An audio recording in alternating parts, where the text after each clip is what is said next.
Perkenalkan, nama saya Ratna Nur Aini dari Prodi PBSIB Angkatan 2022 ingin memenuhi tugas akhir keterampilan membaca yang cerpen yang berjudul Obor, karya Husna Asyafa.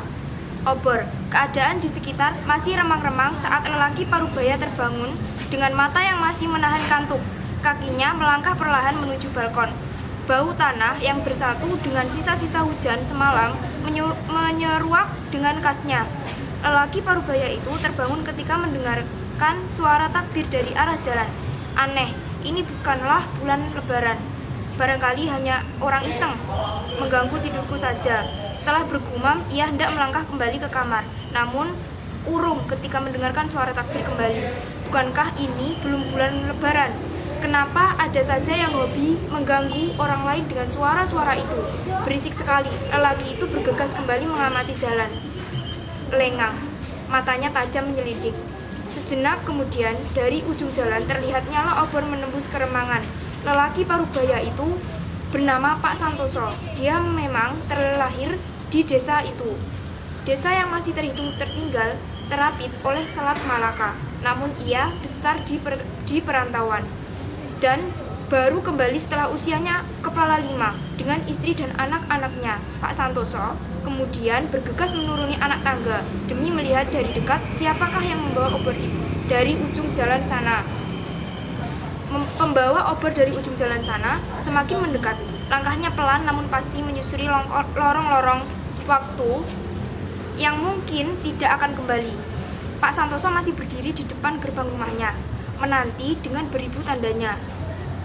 Seorang kakek berjalan dengan kepayahan, badannya membungkuk seolah menopang beban yang begitu berat. Tangan kanannya memegang obor yang berkobar. Nyalanya bertemu dengan sinar rembulan. Jalan memang sepi. Listrik di desa itu hanya akan menyala pada sore hingga malam hari. Tentunya saja rumah-rumah mewah pengecualian dari hal tersebut. Kakek itu semakin mendekat. Kini kakek itu terlihat seutuhnya oleh Pak Santoso.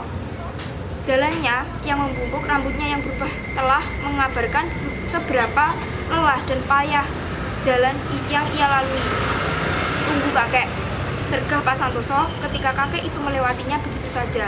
Dengan masih menggenggam takbir, kakek itu berhenti seketika, memegangi Pak Santoso yang memegang pergelangan tangan kiri kakek. Tercium aroma wangi, entahlah wangi bunga apa itu dari tubuh kakek. Aneh, begitu pikir Pak Santoso. Siapakah kakek ini? Apa yang sedang dilakukan? Bahkan jika biasanya seorang yang lanjut usia berbau tidak sedap, kakek itu justru berbau wangi. Apa yang kakek lakukan? Pak Santoso mengeluarkan pertanyaan setelah kakek itu terdiam tanpa tanggapan sedikit pun. Aku hanya mencari sesuatu yang hilang, nak. Maaf jika kakek tua ini mengganggu tidurmu. Subuh-subuh begini.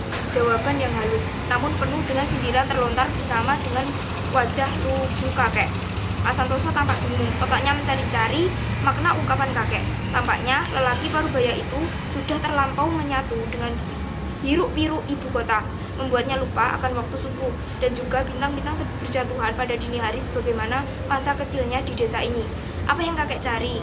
Tanya Pak Santoso. Kemudian, nyala obor ini, nak, juga pekik semangat bocah-bocah yang berlarian memenuhi masjid ataupun langgar. Maaf, kakek permisi dulu, nak. Sang kakek dengan langkah yang payah menyusuri jalan yang licin karena curahan hujan semalam, masih menggemakan takbir yang kian samar. Setelah sang kakek menghilang di antara kekelaman, Pak Santoso kembali menaiki anak tangga. Saat membuka pintu kamar, istrinya sudah berada di depannya. Pagi-pagi begini, bapak dari mana? Pak Santoso hanya menggeleng, lantas mengambil segelas air putih di meja kecil samping ranjangnya. Disusul istrinya yang kini duduk dengan tatapan tak mengerti. Tidak ada apa-apa, ayo kembali tidur. Pak Santoso kini berdiri termangu di pinggir jalan, merasa ada yang hilang semenjak beberapa hari lalu. Kakek tua yang terbiasa membawa obor melintas jalan depan rumahnya tidak terlihat lagi selama beberapa hari ini. Ia bertanya-tanya kemana si kakek pergi. Kini pikirannya beranjak pada titik peristiwa beberapa hari yang lalu. Dini hari saat fajar membelah langit menyumbratkan warna jingga, Pak Santoso kembali terbangun. Hari itu genap seminggu Pak Santoso selalu terbangun karena mendengarkan pekikan takbir dari ujung jalan yang tidak lain adalah suara si kakek itu. Diam-diam Pak Santoso mengikuti kakek itu hingga tibalah sang kakek di depan masjid kecil yang tidak lagi terawat. Kerindangan pohon beringin di depannya menghalangi pandangan untuk melihat bangunan kecil itu seutuhnya.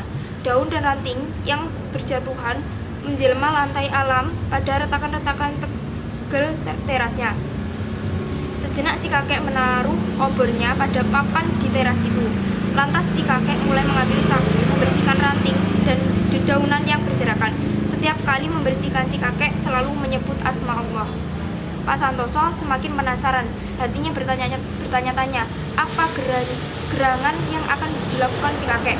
Hingga akhirnya teras masjid itu terlihat bersih, bak lantai marmer di rumahnya. Kakek menggelar sajadahnya. Sejak si kakek tampak mengumandangkan azan beberapa menit, kakek terdiam. Tidak hanya menit, hampir seperempat jam kakek terdiam. Sesekali menoleh, mengedarkan pandangan ke sekitar.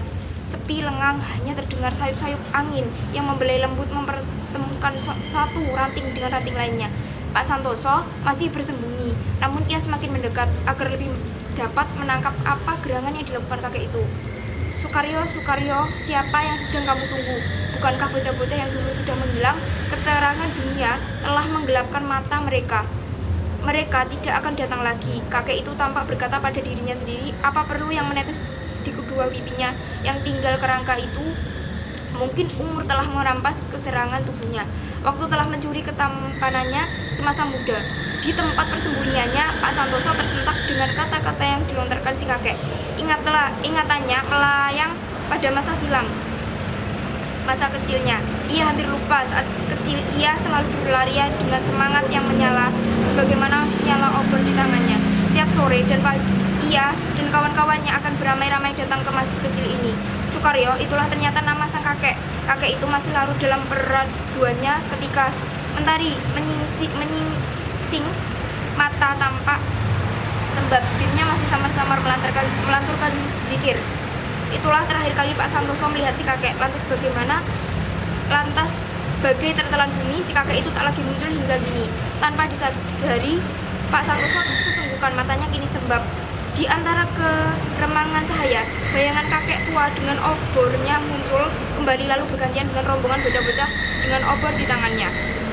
Mereka tampak lugu, bahagia dengan semangat melantunkan puji-pujian untuknya. Pak Santoso bangkit berdiri menyeka mata dengan kasih sembab. Kini berhari-hari Pak Santoso mengurung diri di kamar, sering menangis dan tidak sedikit pun makanan masuk ke dalam tubuhnya, membuat istri juga anaknya kebingungan apa gerangan yang terjadi. Bibirnya terus-menerus menyebut nama Sukaryo, nama yang sempat ia ceritakan kepada istrinya beberapa hari yang lalu. Istrinya pun merasa aneh dengan cerita suaminya itu, karena sejak kapan Pak Santoso terbangun di pagi hari. Diam-diam ia ikuti suaminya, merasa penasaran dengan kelakuan Pak Santoso, yang pada akhirnya Pak Santoso hanya terlihat bercakap-cakap sendiri dan termangu menangis di bawah pohon beringin. Hingga datanglah sesepuh desa demi melihat keadaan yang semakin meresahkan keluarga. Tenanglah Pak Santoso, Kiai Sukaryo sudah lama meninggal. Sejak engkau meninggalkan desa tercinta ini. Begitu sesepuh dengan menggambarkannya. Di sela-sela Pak Santoso tersebut menyebut nama Sukaryo. Mata Pak Santoso berkilah tajam. Tidak mungkin kakek tua itu sudah meninggal beberapa hari yang lalu. Dia masih menemuinya. Antara sadar dan tidak sadar, Pak Santoso bangkit berdiri, menyusuri jalan-jalan terjal. Entah dia kemana. Di belakang anak istrinya serta beberapa warga desa mengikuti. Hingga Pak Santoso berhenti di bawah pohon beringin yang rindang. Ia kebingungan mencari-cari sesuatu mondar-mandir, tapi percuma. Akhirnya ia hanya menangis mendapati gundukan tanah. Inilah makam Kiai Sukaryo, masjid kecil dan sederhana tempat kita membawa obor dengan semangat dulu telah lama roboh, sehingga dijadikan sebagai makam Kiai Sukaryo, ucap salah satu warga teman semasa kecilnya. Istri dan anaknya hanya termangu melihat suaminya menangis di samping gundukan tanah itu. Pertanyaan yang selama ini menghinggapi kepalanya kini terjawab sudah. Bu Santoso menitikkan air matanya yang ikut menyesali segala kelalaian sebagai seorang istri untuk mengingatkan suaminya yang sejak hidup di kota melupakan nilai-nilai luhur yang ditanamkan oleh sesepuh kampung ini. Kini Pak Santoso ingat kakek tua itu adalah guru mengajinya selama kecil. Perasaannya kini bercampur aduk. Mustahil apa yang dilihatnya beberapa hari yang lalu. Mungkin kakek itu datang untuk memperingatkannya akan keterlenaannya selama ini. Entahlah dunia ini terlalu sederhana baginya, namun terlalu mustahil bagi kita. Mungkinkah obor-obor itu akan dihidupkan kembali?